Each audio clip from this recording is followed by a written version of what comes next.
Welcome everyone to today's session. Uh, we would like to welcome Dr. Subramanian Swami with a big round of applause.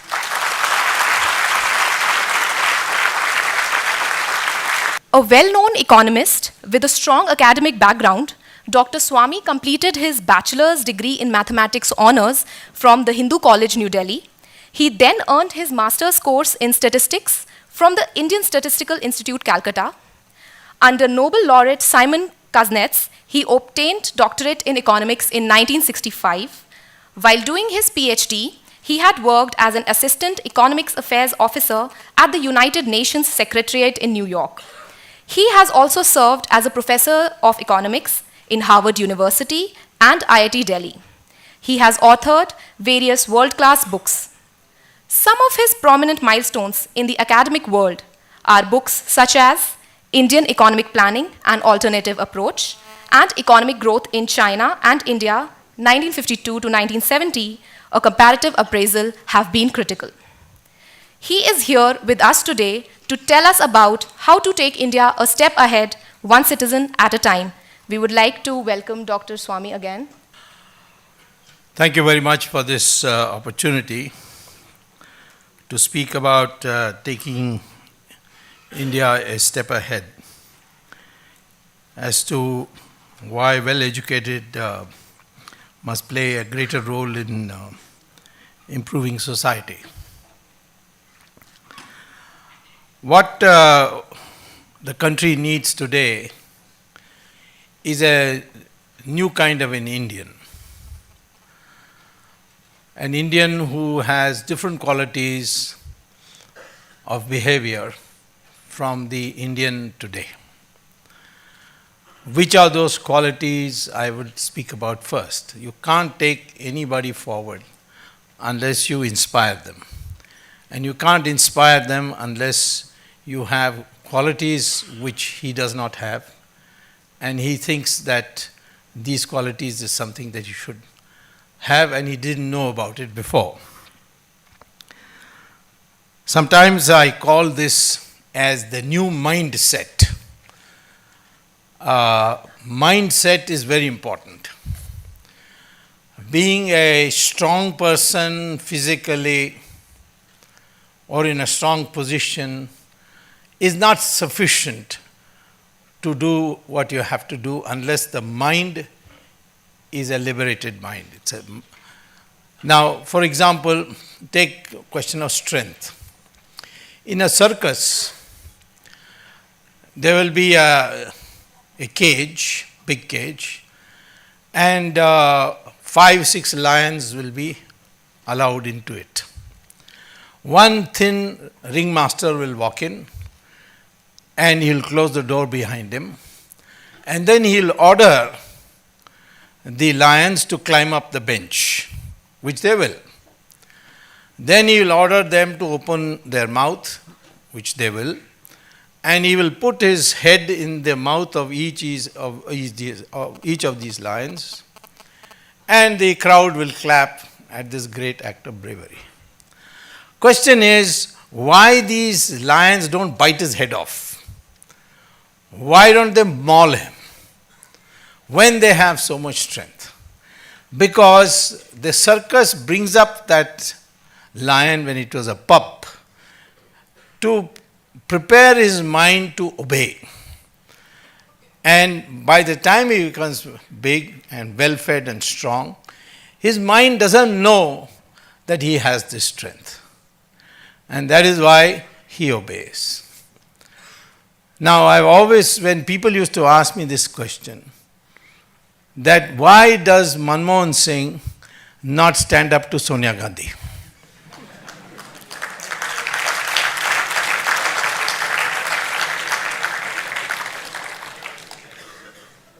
Now, the reason is, and of course, Manmohan Singh in Sanskrit also means lion, by the way. Because Manmohan Singh has been brought up this way, that he must obey. I've known Manmohan Singh for almost 45 years. I knew him as a professor. And he was a man of personal great quality. And that personal great quality was in terms of decency, culture, honesty. But he would never challenge authority. So in one word, he had personal character, but not national character. National character is that character which is necessary for building a new India.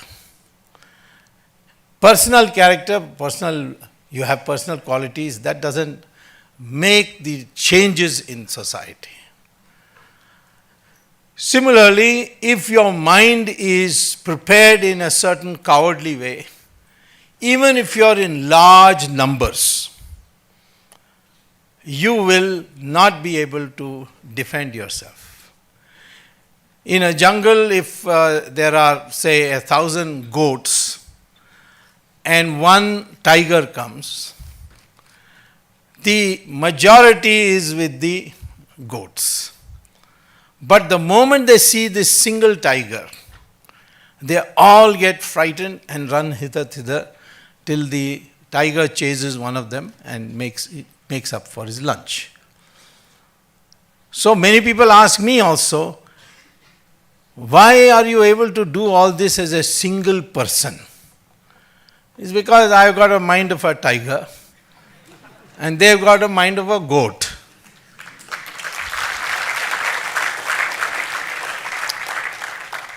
So when you want to take this country forward, first you learn to improve yourself. First you learn to be something of great valor. We have had in our society such individuals. Take Rana Pratap. He did not lead you to any victory. In fact, he lost everything. And in the end, he had to hide in a forest, and for food, he took grass, dried it, made it into paste and made chapati out of grass, which has a lot of protein, and lived on it.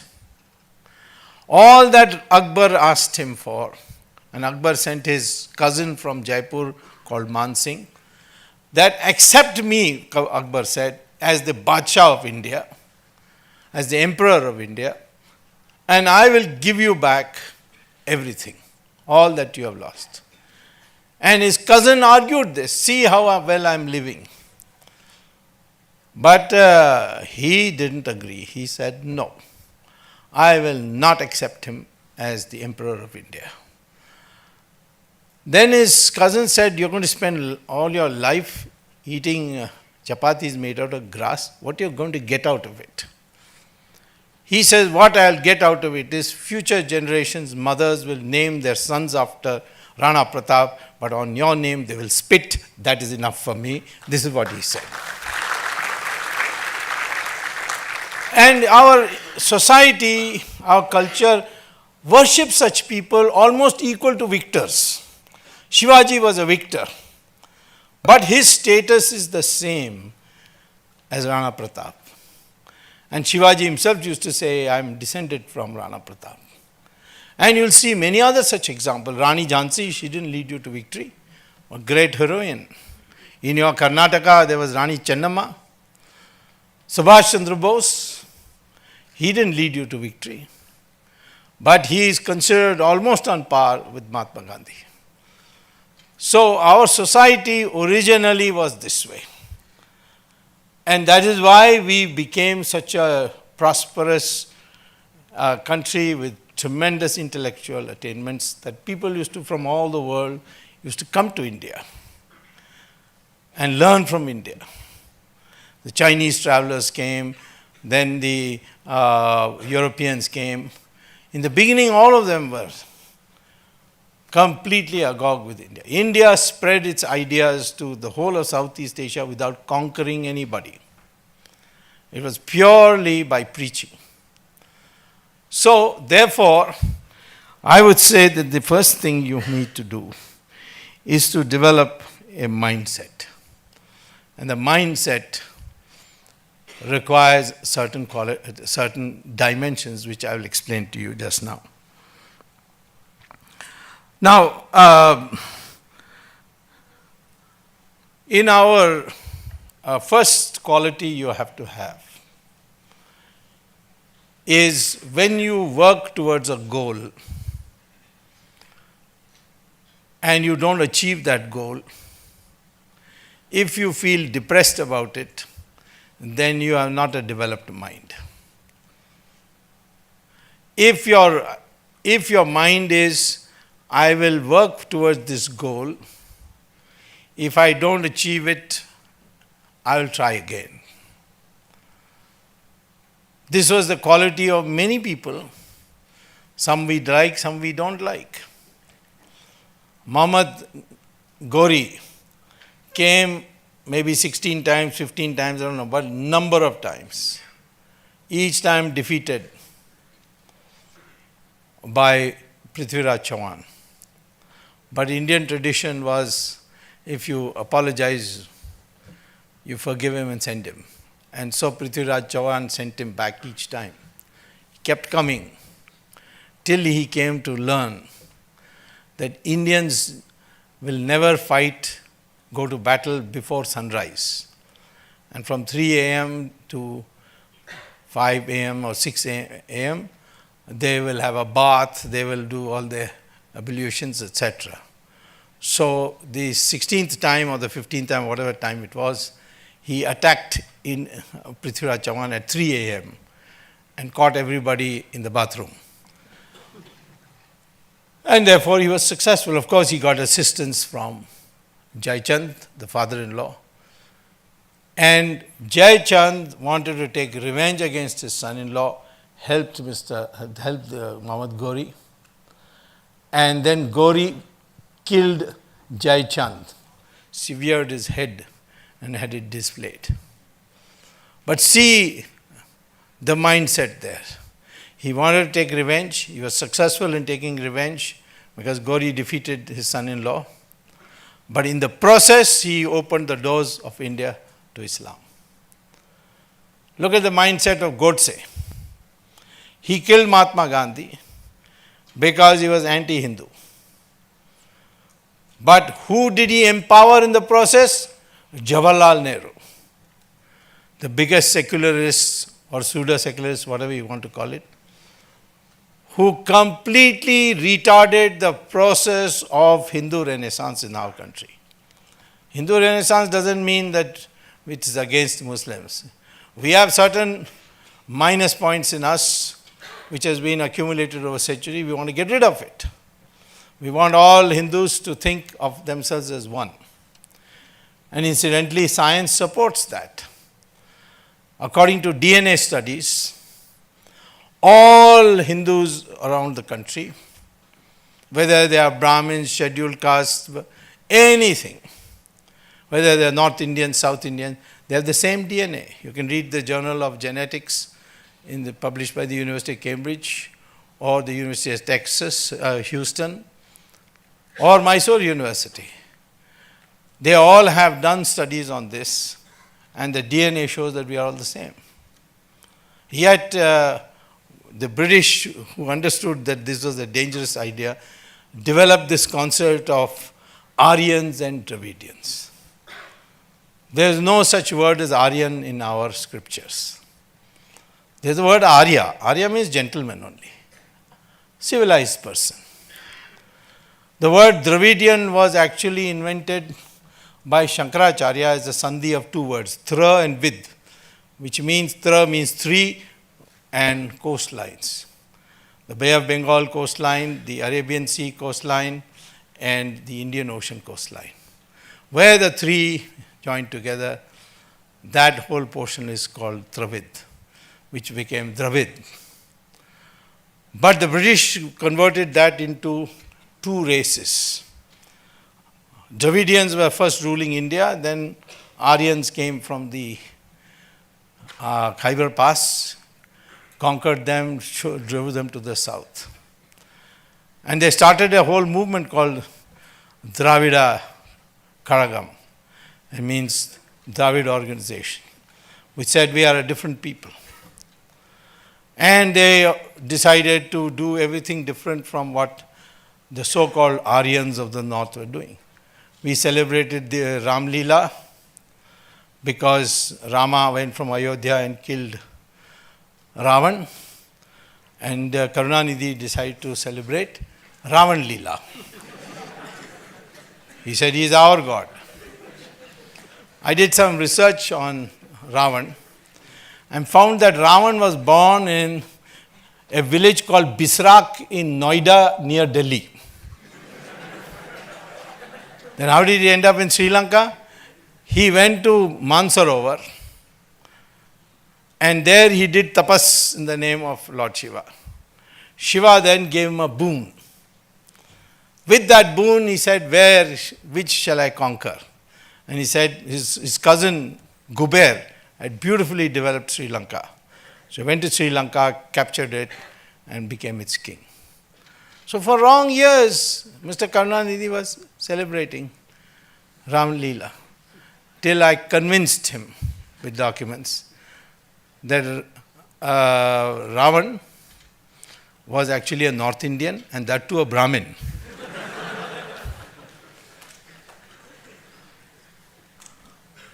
And now he doesn't talk about Ravan, but he is still not reconciled to this North Indian called Ram. I remember once I was arguing in Supreme Court saying that this Setu Samudram project, which was a pet project of Karunanidhi, should be scrapped, and we certainly will not allow Ram Setu to be broken. The canal, the causeway which was built on Ram's guidance, and the court of course accepted my point of view, and so that proposal is now finished.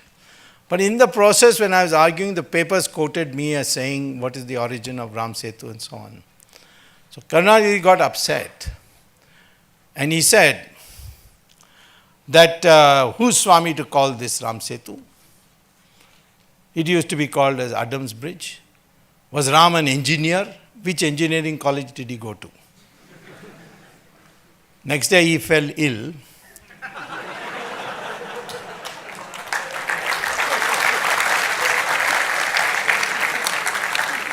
And he had to be admitted to hospital, and the name of the hospital was Ramchandra Medical Hospital.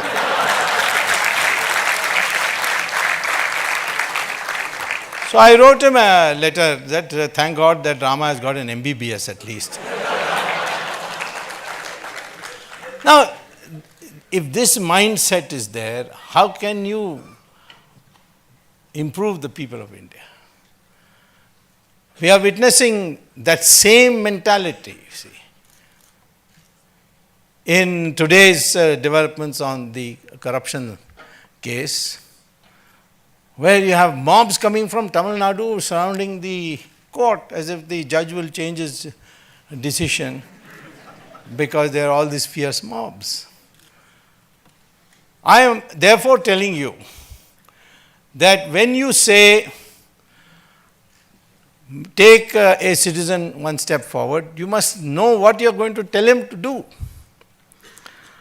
After all, first and foremost is every Indian must feel as one. I will start with the Hindus first, and by Hindus I include all those religions born out of Hinduism in this country. They are separate religions. Sikhism is a separate religion. So is Jainism and Buddhism. But they were created by Hindus, and they took another religion. And the core ideas are the same. And some of their gurus fought for us. For instance, today there would not be this kind of Hindu population had not Guru Tegh Bahadur refused to submit to Aurangzeb. And what hell he went through. He saw his own disciples being sawed into two. And then ultimately his own head was chopped and put in Sisganj. So, I am saying that why are they the same? Because the DNA is the same. DNA is the only guarantee of ethnicity. When people say Sri Lanka has got an ethnic war, no, they are Tamils and And Sinhalese came from Bihar and Orissa. And Tamils came from Kerala and Tamil Nadu. So we are the same people. And I tested this once. I've told this in many, many meetings. When Raj Thackeray was saying that Bihari taxi, UP taxiwalas are taking the jobs of us Marathis and was smashing taxis. That time I asked a friend of mine, you are known to Raj Thackeray, can you get me a sample of his hair? Because you can test DNA through your hair or your skin or blood. So he said, yeah, I go to the same hairdresser as him. So I'll bring you. So one day he brought me a bottle of his hair. Then I paid 100 rupees to a taxiwala and said, can I take a sample of your hair? He thought it was a little nuts, but for 100 rupees he was willing to do it. And I sent it to a Hyderabad laboratory, microbiology laboratory, and the results came out that both the DNA of Thackeray and the taxi driver was the same. And I announced that in the public meeting that Thackeray also came from UP.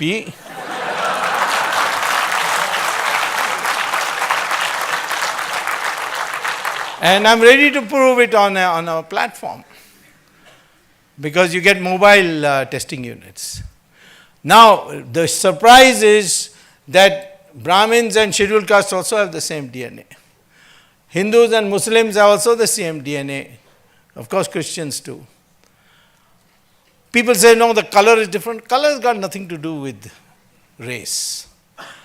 Color has got to do with pigmentation's response to the sun. If you are near the equator, the sun's rays directly hit you. If you take out your pigmentation, your color will be white. That's what happened with Michael Jackson. He went to a doctor and said, take out my pigmentation, and he became a white man. So, I'm saying, therefore, the first thing that must be in your mind if you want to motivate somebody, please give up all these distinctions. Particularly this varna classification. Why? Because it was originally meant for discipline to be followed. It was never birth-based. You have an authority of Lord Krishna in Gita saying varna vyavastha is based on gunas. In our entire history, cultural history, you have a rishi, maharishi like Veda Vyasa who wrote the Mahabharata. His mother was a fisherwoman. Valmiki wrote the Ramayana. He was born in a Dalit family. Kalidasa, the greatest poet we have produced, began his life cutting wood of branches of trees, from the branches of trees. The greatest rishi we had, rishi of rishis, was Vishwamitra. And he was born in a Kshatriya family. And therefore I say, and of course I have told you that Ravan was a Brahmin. Ram was a Kshatriya. Ram killed Ravan, but the Brahmins don't say, hey, this Ram killed one of us Brahmins. And therefore we cannot worship him. Nobody can says that. Because the duty of these castes, varnas, caste has got nothing to do with varna. The Westerners confuse caste and varna. Varna is a four-way classification.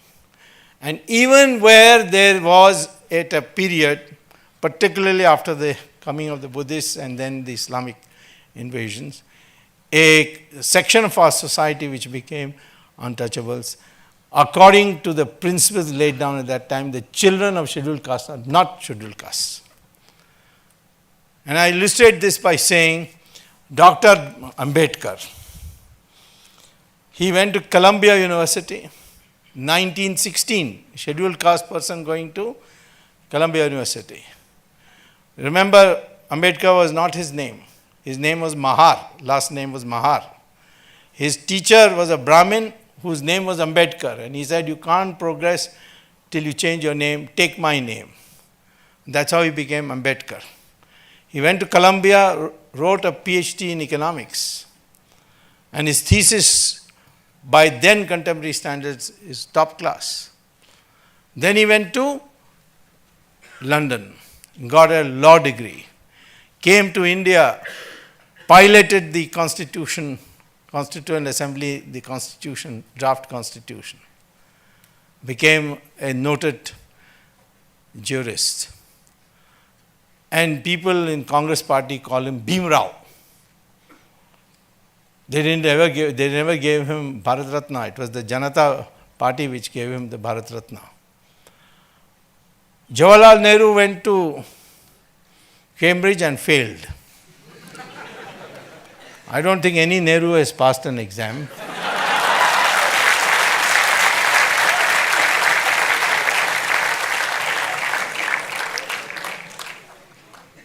And in those days, they used to have for people coming from colonies a special degree called Gentleman Pass. So Jawaharlal Nehru got that.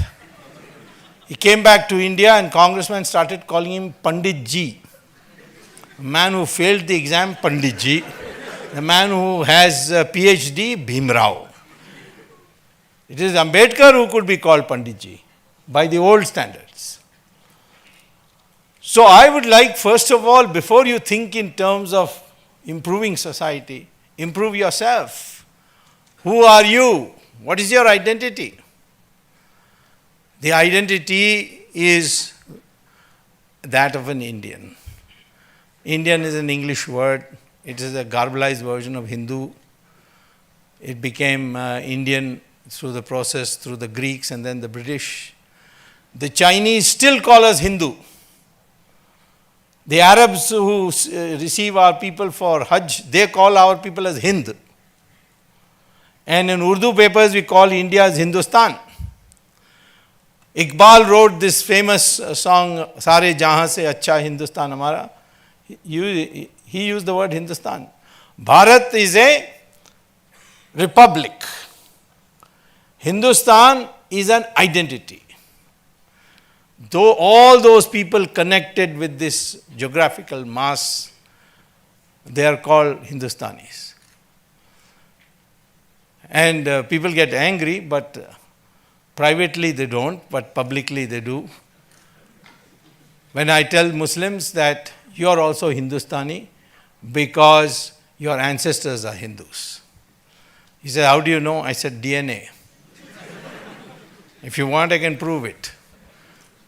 But then I said, Farooq Abdullah told me, yes, I in fact come from a Saraswat Brahmin family. So I told him, why don't you say publicly this? He said, are you mad? The mullah will kill me. This separateness that is being created. So the first task you can take, small task, is make everyone feel that you belong to this soil of this great country and you are inheritor of this culture. And the second step you can take is, in my opinion, advocate a common Indian language. That doesn't mean you don't learn English. English is an international language, not because of Britain, but because America adopted English and became a developed country, so the whole world is using English. English is an international language, so you must know that. Your mother tongue, you must know. If it's Kannada, Tamil or whatever. And a third language, with the time being can be Hindi. But its vocabulary should become more and more from Sanskrit. Why? Because Sanskrit words are there in every language of India. Again, I had a big fight with Karunanidhi on this issue. He said Sanskrit is a foreign language. Original Indian language is Tamil. And I am a Tamilian and you are Brahmin, you are not an Indian. That's what he told me. Then I said, please explain to me then why your name is Karunanidhi. That is two Sanskrit words. What is the Tamil word for it? So he says, no, the Sanskrit stole these Tamil words and made it Sanskrit. Then I asked him, what do you call election symbol? In Tamil it is called Chinnam. That comes from the Sanskrit word chin. Then I said, what is your actual symbol? He said, Udayan Suryan. In Tamil it is Udayan Suryan. In Sanskrit it is Udaya Surya. So I am saying here that over the years, you want to make one step forward, propagate the learning of Sanskrit. Why? Because today NASA, after doing 20 years of research, has said that in the field of storage of knowledge in computers, in a single language, the field of artificial intelligence, the language most compliant to the computer is Sanskrit, and therefore if you want to study artificial intelligence in NASA today, you have to learn Sanskrit compulsory in the NASA.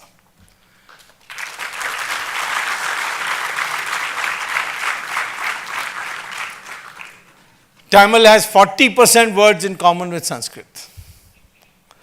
Kannada has 65%. Malayalam has 80%. Bengali may have a little more. All Indian languages have big amount of Sanskrit. You want to discover scientific terms, you can find it in Sanskrit. So for the time being, Hindi in Sanskritized vocabulary. Over the period, slowly it becomes Sanskrit itself. This is another thing you can do, propagate the learning of Sanskrit. Third thing you can do to prepare the mindset of the Indian is to propagate the correct history of India. What is the correct history of India? There have been 46 civilizations tabulated by the UNESCO. 45 are dead. Egyptian, Mesopotamia, Indus, all these are dead. But the 46th is the Hindu civilization. It is the only one that is continuing today for centuries. Hindus don't have any prophet. It's all books. There are difference of opinion. There's a Dvaita school and Advaita school. Shankaracharya said Advaita means that everything is Maya. We're all one. Everything is a grand unity. And whatever you see is Maya. One day he was teaching this in his ashram, and a mad elephant came into from the bushes, it came into the ashram, towards the ashram. So the Shankaracharya said, get up and let's run. So they all picked up their whatever, takht and whatever, and started running. So one student said to Shankaracharya, but you said everything is Maya, but you are seeing this elephant and running. So he says, who says I'm running? That is also Maya. So, I mean, the rich variety of thought that you have has made you something special. I had a student from Saudi Arabia, and I've told this story many times in many places, who one day asked me at Harvard, whether he could meet me after class. So I met him. He said, we are in my university doing a research, and my professors there asked me to ask you a question. I said, what's the question? He said that we are examining how is it that India is 80% Hindu. So I was taken back by the question. I said, what do you mean? So he said that Islam conquered Persia. It was that time ruled by Zoroastrians. But in 15 years after capturing Persia, we converted Iran, which became the new name, Iran into 100% Muslim. 15 years only. Mesopotamia and Babylon, which now became Iraq, we converted that to 100% Muslim in 17 years. Egypt in 21 years. Christians went from West Asia to Europe, and in 50 years they converted Europe into 100% Christian. But in India, 800 years of Muslim rule, 200 years of Christian rule through the British, and you're still 80%. How did this happen? This is the question we are asking. Because the history is different from what you are being taught. Indians never capitulated. They kept fighting in different pockets. Shivaji fought in one place, Rana Pratap fought in another place, the Vijayanagara Empire. You know how large the Vijayanagara Empire was, right from Karnataka, and ultimately took in Kerala too, through Tamil Nadu, all the way up to Orissa, the borders of Bengal. It covered more area than the Mughals did, and lasted 300 years. Akbar to Aurangzeb, which is the core of the Muslim rule, it is only 150 years. Yet our history books, there will be a chapter by each Mughal Pacha.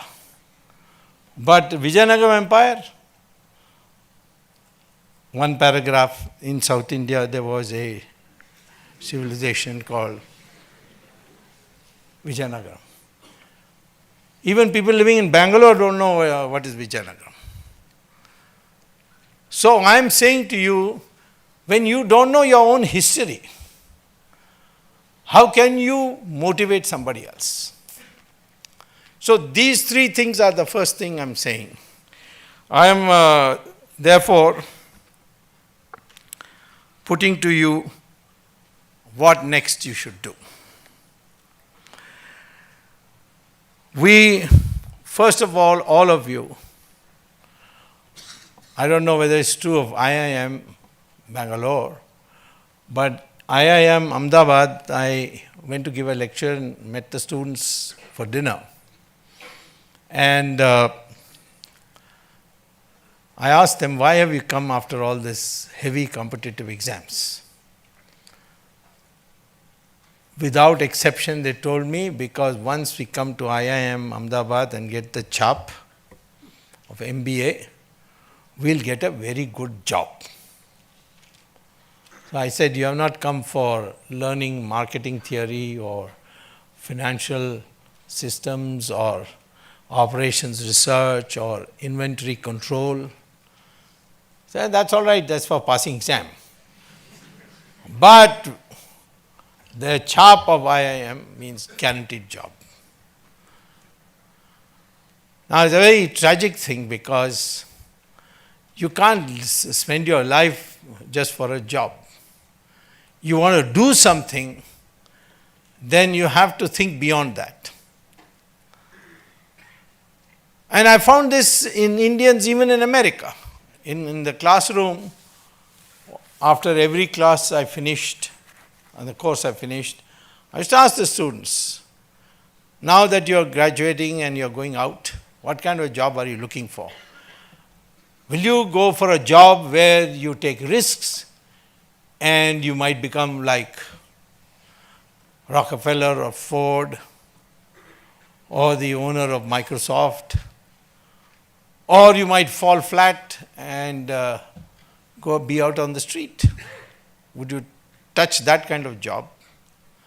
Or a job where every year your salary increment will be increased by 2%, gratuity, provident fund, and at the age of 60 you will get it all, and you will retire, buy a house and watch television for the rest of your life.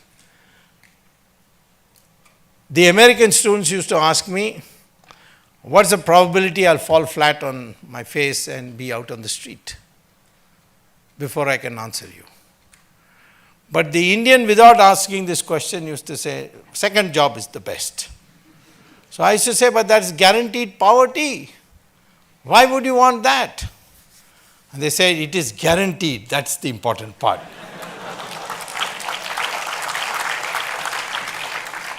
This craze for stability is what is the most dangerous. So first thing is, want to motivate somebody, teach him, encourage him to take risk. Not wild risk, but risk. You can never tell. But you can take risk only if your mindset becomes different.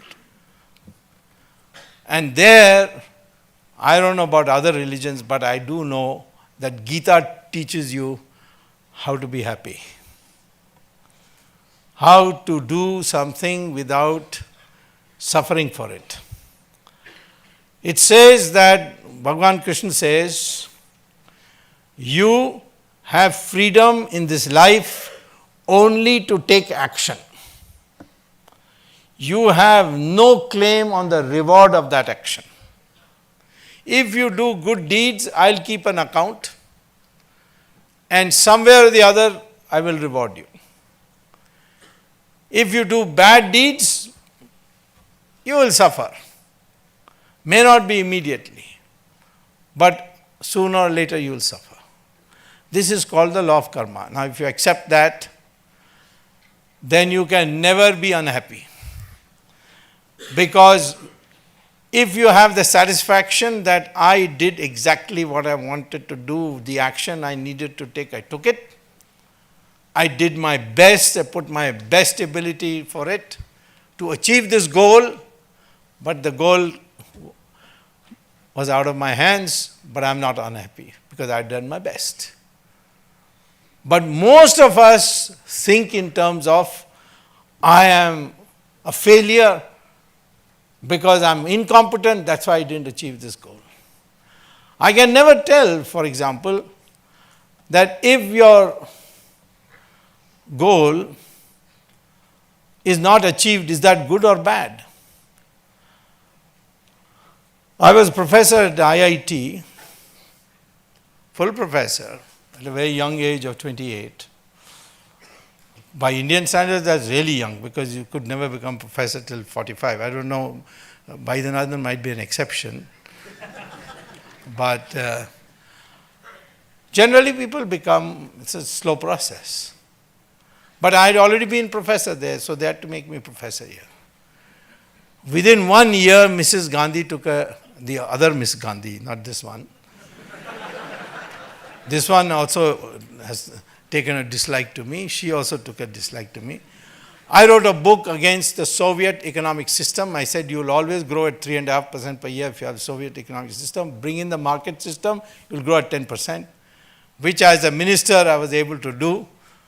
Later on, some 40, 30 years, 25 years later. But at that time, the Soviets had a tremendous influence, so Mrs. Gandhi was agitated. She denounced me in parliament. Everybody took the cue, and one day I was fired at 5 o'clock. At 5:15, I got a letter saying, you're no more professor from 5 o'clock. I went and told the director, how can you dismiss me like this? This is not a dukan that you can send out a chaprasi whenever you like. He said, I got orders from the top, so you go to court. I went to court, but I didn't get immediate relief. For 22 years, I fought in court.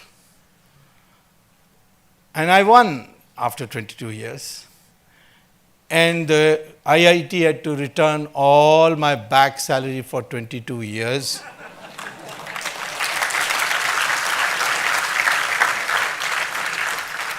In the meantime, because I couldn't get a job and I didn't want to go back to America, Jansangh was a party in those days. They took a liking for my views on Swadeshi, on atom bomb and so on.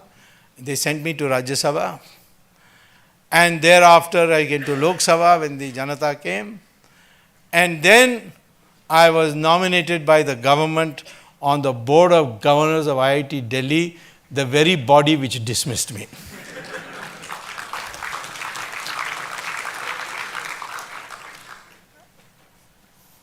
So now, if I was a normally brought up person, I would have been upset that I lost a professorship. But today, I feel that's the best thing that happened to me. So I would like to tell you, please work for a goal. Please put your best. Teach people that. But don't be disappointed if you do not achieve your goal, because that is not in your hands. So says Krishna in Gita. Now you'll be surprised that the corporate world today in America is begun to teach this philosophy to its executives. Why? Because they found that when people were holding themselves responsible for failure, there was stress. Stress meant heart attacks. They were losing a lot of good executives at the age of 45 and less. So ultimately they came to this. You go to Sri Ravi Shankar's ashram here in Whitefield. How many foreigners are there? All rich foreigners. Why? I myself asked some of them, why have you come? They said, well, we made a lot of money, but we are not happy. And what Sri Ravi Shankar says, now we know what happiness is. And what does Sri Ravi Shankar says? That results are not in your hands. And that has made them happy.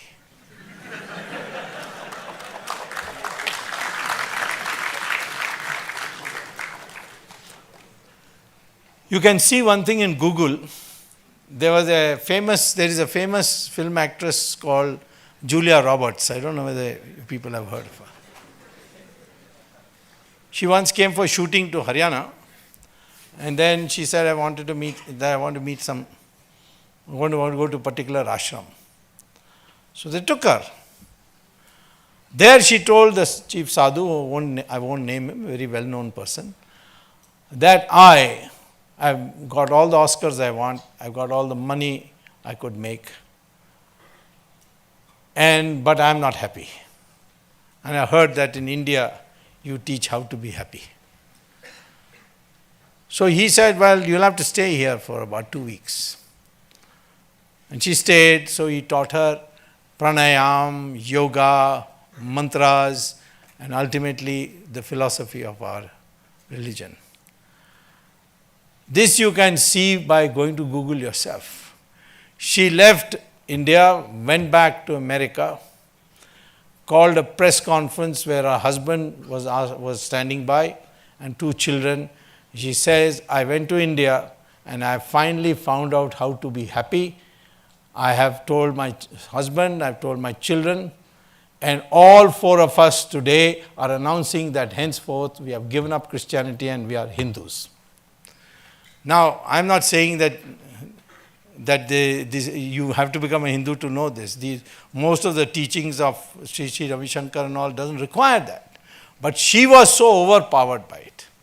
And one simple message. You have freedom of action. Do good action, somewhere you will be rewarded. Do bad action, somewhere you will be punished. With this philosophy, you can never be unhappy. Same thing in your class exams. You do your best. Study hard. Don't go to nightclubs. Don't touch alcohol. Don't touch drugs. So these are habits you have to have as a student. If you can do it and then study regularly. Before class, what the teacher is going to teach, pay attention in class, come back and revise what he has taught you. Then you won't have to study for exams. I have passed through all examinations, and on the day of the examination week, I used to be watching cricket. Because I had already prepared, everything was in my mind, because I was doing this on a regular basis. How people don't do any studies, and then the last minute they do it. So here again I'm saying this is a question of moderation of your life. Now finally, what is intelligence? What you are learning in IIMs is cognitive intelligence. Recognize how products are differentiated, recognize mean variance in stockbroking, inventory control. These are all cognitive sciences. But you cannot be a person, evolved person, till you not only develop cognitive intelligence, but 6 other intelligences which our rishis knew about it, but now is being taught in American universities of education, in the Department of Education. The second intelligence is emotional intelligence, which means how to present yourself to another person so that he doesn't get repelled by you, he doesn't get annoyed by you, he sees the force of your arguments, you convince him. A whole book is now being written on emotional intelligence. You can get that by going to Amazon. Just put emotional intelligence, you will get not one but many books. Third thing is social intelligence, and that is to modify your aspirations in such a way that society also prospers. Now, that requires a new outlook. When I tell my friends about my early experience as a graduate student at Harvard, and I've told this to many audiences, and if you are watching my YouTube, you will see it there also. When I started becoming graduate student at Harvard, my American classmate asked me, "Can I ask you a question about India?" I said, "What?" He said, "Why you Indians followed Mahatma Gandhi?" So I said, "I find that a peculiar question. Why you ask?" He said, "The man was not properly dressed. How can you follow him?" It's true, Mahatma Gandhi only had one langoti here, and his legs were bare, his body was bare, and people were following. I said, "In your country, you will have to be very well dressed to be a leader." He said, "Absolutely. His tie must be top class, his suit must be well, fitting, his shoes should be shining, and if he does, and he should have a proper shave. All these things, if he doesn't have, then we won't accept him as leader." You can see their leaders, all of them are very well dressed. Then I thought about their spiritual leaders. Pope, satin gown, diamond necklace, ruby necklace, sapphire necklace, his topi is full of jewels. Most of them must have been stolen from India, I suppose.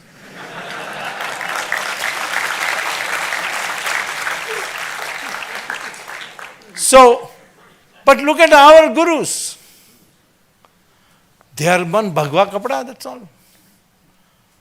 There is Ramdev or there is Swami Dayanand Saraswati in Coimbatore or Shishi Ravi Shankar, all of them so simply dressed. So, what is it then about India that people you revere so much are not properly dressed by Western standards? In fact, I used to say when Chidambaram used to go to attend IMF, that be careful, don't go in this suit boot, because they may mistake you for a butler or a waiter in a 5-star hotel. I'm very pleased to see Modi dressed like an Indian. So, I'm saying, what is it that about our culture that Mahatma Gandhi, Jayaprakash Narayan, and most of us in politics are very simply dressed, whereas not in the West? What is it about our dharma, our religion, that these sadhu sannyasi, highly revered, have just a bhagwa cloth around them? Then you go back and you see that there was a division of labor. That if you want to aspire to the highest social status, that cannot be done by wealth acquisition. It can be done by sacrifice and knowledge. If you have knowledge and you propagate knowledge and you have sacrifice, then people will revere you and listen to you. So these gurus, they used to live in a hut in the ancient days. They had no property, no weapons. But the Raja himself used to go to him. In our system, the Raja was not the policy maker. In the Western dynasty system, there the Raja could decide when to go to war, whose head should be chopped off, but not in our system. The Raja's job is to defend the country. But the policy will be made by those who think. People who made money, nothing wrong with it. But their social prestige came only when they gave more than they needed, that portion of the wealth which was more than they needed, to the society. Philanthropy. That's how our system worked. And we have lost the way. Today, on the name of one-dimensional materialism, we have locked ourselves in. To what? To greed. Greed means corruption. Society will be corrupt if money becomes the deciding factor in structuring the society. Your rank in society depends on how much money you have. Then greed will come. By hook or crook, let me make money. I had this student at IIT, very bright student called Rajat Gupta. He asked me for a recommendation to go to Harvard. I gave him a recommendation. He went to Harvard Business School, became slowly rising to head of McKinsey, then of Goldman Sachs. And one day in jail, today he's in jail, like Ms. Jayalalitha.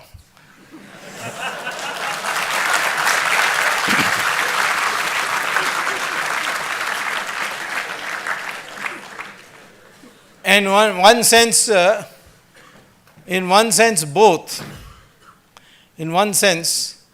both are in jail because of me. Jayalalitha because of my criminal complaint, which I never gave up.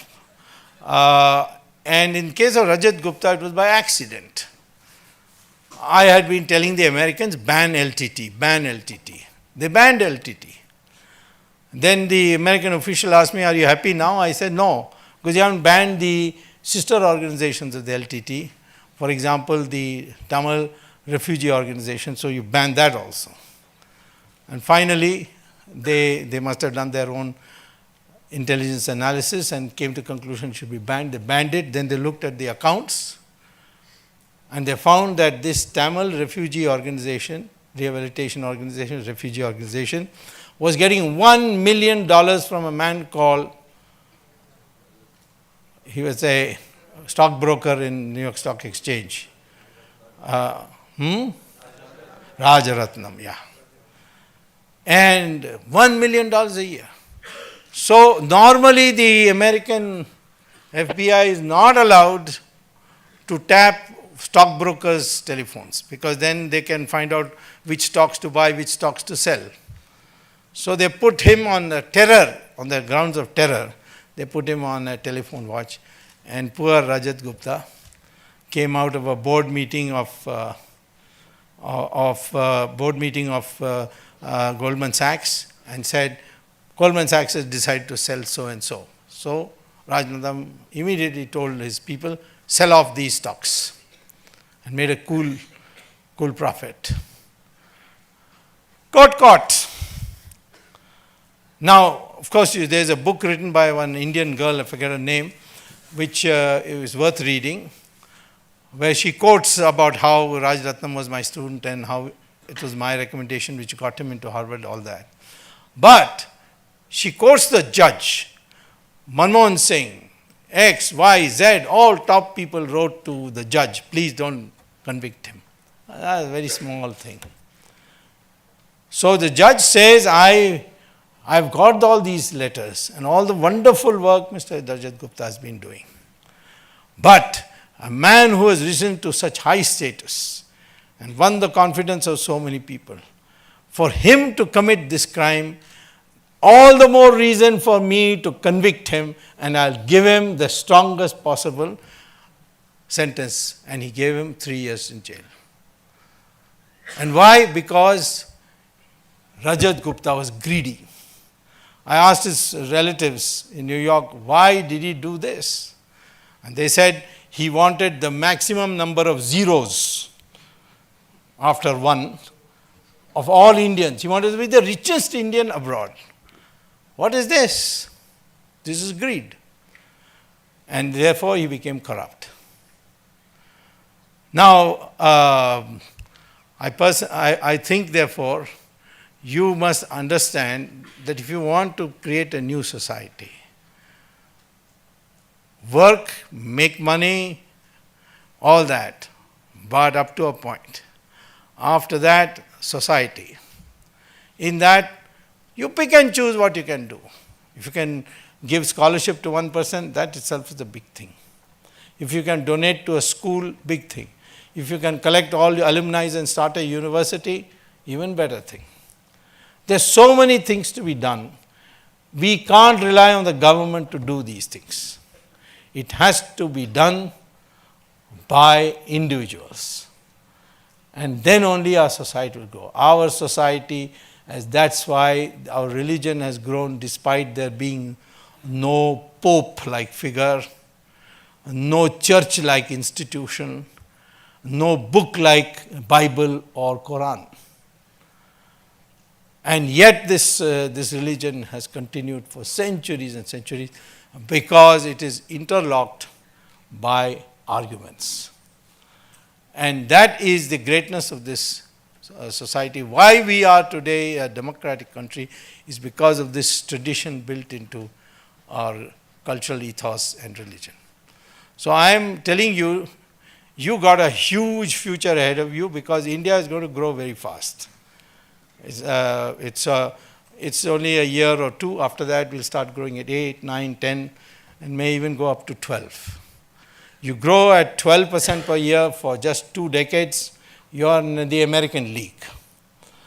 You find new innovations like hydrogen fuel cells for automobiles, electric power from thorium, shale oil, all these things, they are all open to you. India will be transformed. But then you must be a new Indian. That is the thing. You know, Japan is a very prosperous country, but the Japanese psyche has completely been dented. It's not considered a power today. I mean, Chinese are not that prosperous, but the mindset with the Chinese demonstrates that is the strength of China. Same thing with the Americans. The inventiveness, the innovativeness, their readiness to accept the other person's argument if he is convinced by it. These are things which have made them a different people. So today, you audience rather, people like you constitute 70% of the Indian population. Or rather 70% of the Indian population below the age of 35. And this is the most research-minded section of our society. And it is this which can transform the Indian situation. We have seen in our society changes which we may not recognize. In the 70s, it was railway reservations was a huge headache, I know it. You couldn't get a ticket without bribing the ticket counter man, the ticket collector, the station master, and you could change your waiting list up and down. Today it is vastly reduced. You can find out your position from a SMS. And corruption has come down very quickly. Therefore, our society is capable of this change. We have seen, be the agent of change, motivate others for change, be risk takers, but that risk should have sanction of those who might be affected by your failure. If you get married, please keep your wife in the picture. Or if the wife is the entrepreneur, she should keep her husband in the picture. So we are a society where both men and women are equal. So you see the competitive exams, it looks as the women are going to overtake the men. You be careful of this for the future. And this is also a tradition, because in Brahma's cabinet, the three most important portfolios are held by women: defense, Durga; finance, Lakshmi; education, Saraswati.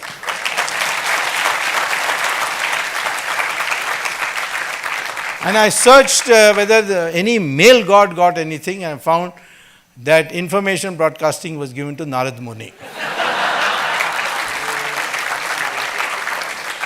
And when the men failed, they went and begged Durga, "We can't defeat these demons, please help us."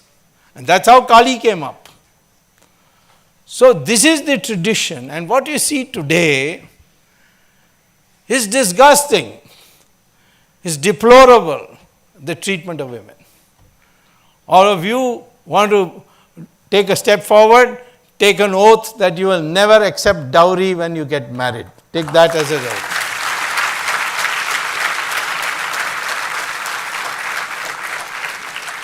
So all this country today needs is social change. We have demonstrated our capacity everywhere in the world. Today, collectively, to think as Indians and think in terms of problem solving, this is the most important contribution you can make to remake India as world number one. Thank you very much. Thank you for such an engaging speak, sir. I think all of us were spellbound for the last hour and a half. Our audiences had some questions they would like to ask you. So you broadly touched a lot of themes that they asked us about, so we'll try to cover themes which weren't covered. So you spoke about corruption, about how one can avoid being corrupt, but as I think a lot of us admire your determination in going against corruption, what is the biggest hurdle you have faced and what keeps you going? Corruption is like a cancer. Look at the things, I'll try to make it as short as possible. It's a big question, but I'll try to simplify it. First of all, because of corruption, you get substandard products. Your roads are terrible. Why? Not because you can't build roads. We build the best roads in the world. You go to Nigeria, go to Malaysia, go to Iraq, we built the best roads. And even in India, where the corruption is not there in building of roads, they've done wonderfully. From Delhi to Noida, it looks like a highway from America. Or this Taj Expressway. And that was built by Mayawati. That's really something, So, you get substandard products. That keeps me growing. I want the best quality that money can buy.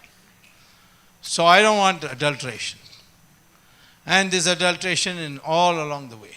And you can't do anything about it because the people who are to prosecute you themselves are corrupt. And therefore the process everybody says, chalta hai. Second thing, when you have black money, what do you do with it? Partly you send it abroad. Partly you use it in your country to build houses, luxurious houses, build, buy all the fancy equipment that you need in the house, every room having, including the bathroom, having air conditioning, that sort of thing. And what is the impact of this? The rate of return of these industries start going up in relation to the common man's goods production industry. And therefore, the investment moves out. The investor thinks, why should I be making common man's goods? I'll make all these luxurious items where I'll get 25% return. And today, 70% of our investment is directly or indirectly going into luxury production. What a lopsided investment priority for a country with so many poor people. Third thing is that corruption when your policy is changed, for instance, we brought in this policy of forward trading in agriculture. What is the impact of that?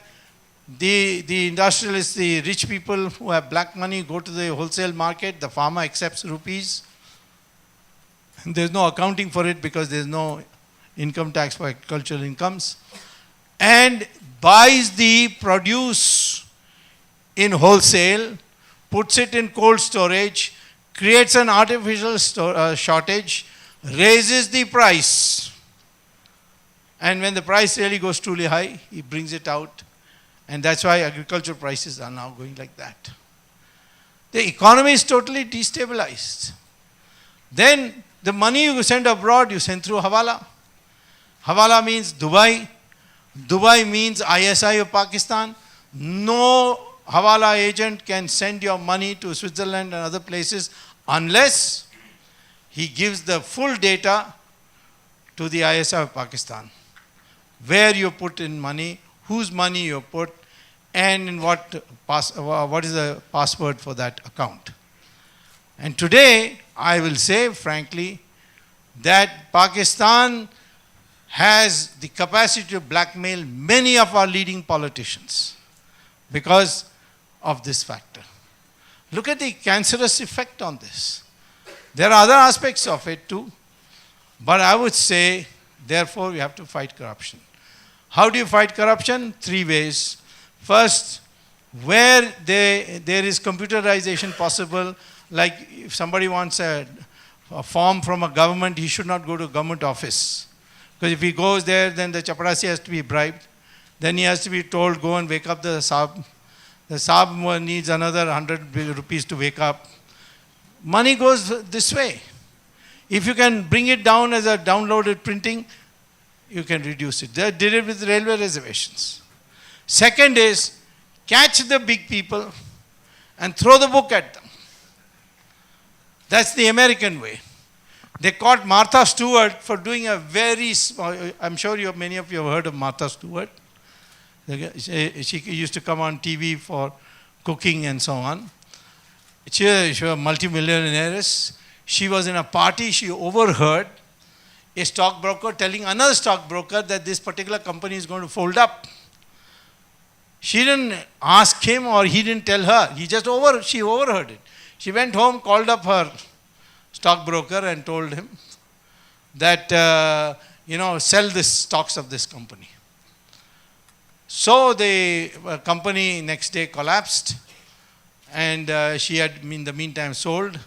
And then the investigators started looking at who are the people who sold out in the last minute and found Martha Stewart's name. So they investigated and found that she had indeed overheard this and she used it. And they put her in jail for insider trading. I asked people, how can you put Martha Stewart in jail for a thing that she overheard? They said because she was in high places, she should have known better, and therefore we have to set an example. Today, if I catch, now I caught Jayalalitha, I'm going to keep her there for a long time. But I am also working on sending Sonia and Rahul.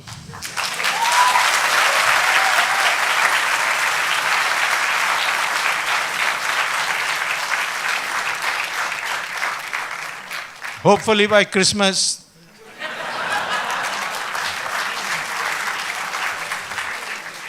In fact, the jail superintendent of Tihar jail is known to me. He was jokingly asking me, pizza order karna hai ki nahi?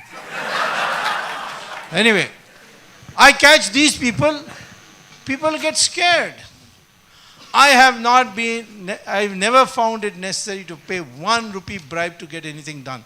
Because the moment I come, they know my name. I say, Baap re baap, iska kaam kar dena hai. That is the way. So you catch big people. They will say it's politically motivated, this, that. Some people say, arey, too harsh. No, it's not. After all, what is it? No. The bigger the person, the bigger should be the punishment. And third, develop this attitude that money is a means to an end and not an end. The society should not regard money as a means of making your social status. This is why I said that sacrifice is respected. And that is why when the ancient travelers came, they declared India is the most honest country in the world. Hsian came from China. So many people came. They said it because we do not value money when we look at a person's social status. So these are the reasons why I keep going. I have one birth defect. I've never been afraid of anything. So if you want to fight corruption, don't be afraid of anything. Otherwise, you can be scared off, you can be threatened, they can do a lot to make your life miserable. But because of the fact that they know that I will not bend, and another factor is that I publicize my enemies, but I never publicize my friends. So they don't know where my friends are.